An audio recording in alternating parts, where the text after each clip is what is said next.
ክፍያ ወይም ፔመንት። ይህ ክፍል የአንድ ጊዜ ወይም የወደፊት ክፍያዎችን የሚያስተዳድሩበት ክፍል ነው።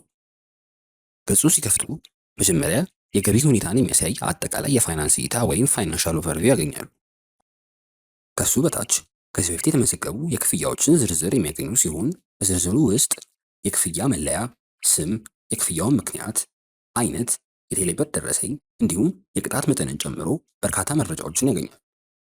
ከዝርዝሩ በስተቀኝ የአክሽን ባር ወይም የእርምጃ በተን የሚገኝ ሲሆን እዚያ ውስጥ ማጣቀሻን አክል የምትለዋን በመጫን ለክፍያው ማጣቀሻ ወይም ሬፈረንስ መጨመር ይችላሉ። ከዝርዝሩ በላይ የሰርች ባር ወይም የመፈለጊያ የሚገኝ ሲሆን እዚያ ውስጥ በሰውየው መታወቂያ፣ በከፋይ ስም ወይም በስልክ ቁጥር የሚፈልጉትን የክፍያ ዝርዝር ማግኘት ይችላሉ። በስተቀኝ በኩል በሚገኘው መረጃ በጥቅል መዳሰሻ ደግሞ ዝርዝሩን 1 በሚፈልጉት ቀን ወይም ሰሌክት ዴት፣ 2 በምክንያት፣ 3 በክፍያ አይነት፣ 4 በክፍያ ዘዴ፣ 5 በሁኔታ፣ 6 በክፍያ ወር በመለየት ዝርዝሩን እንደሚያመቸው ማየት ይችላሉ።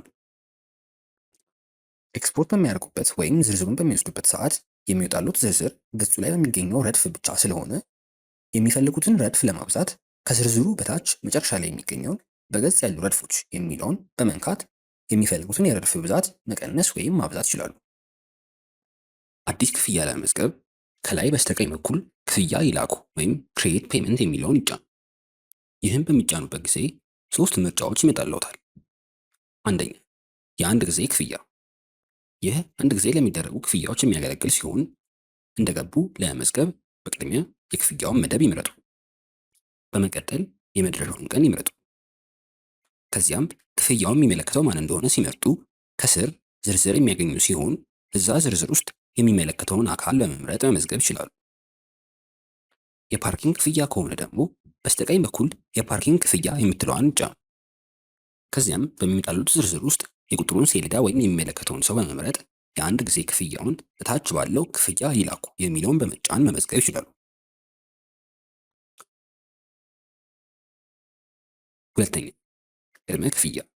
ይህ ወደፊት የሚደረጉ ክፍያዎችን ለመመዝገብ የሚያገለግል ሲሆን በገጹ ውስጥ የክፍያውን የመጀመሪያ ቀን፣ ቀጥሎም የክፍያውን የማብቂያ ቀን በመምረጥ እንዲሁም ከታች በሚገኘው ዝርዝር ውስጥ የሚመለከተውን ሰው ወይም አካል ፈልጎ በመምረጥ መመዝገብ ይቻላል።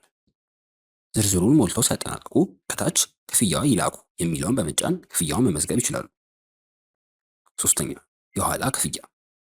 ልክ እንደ ቅድመ ክፍያው እዚህ ውስጥም ሲገቡ በቅድሚያ የክፍያውን የመጀመሪያ ቀን ይወስኑ። ከዚያም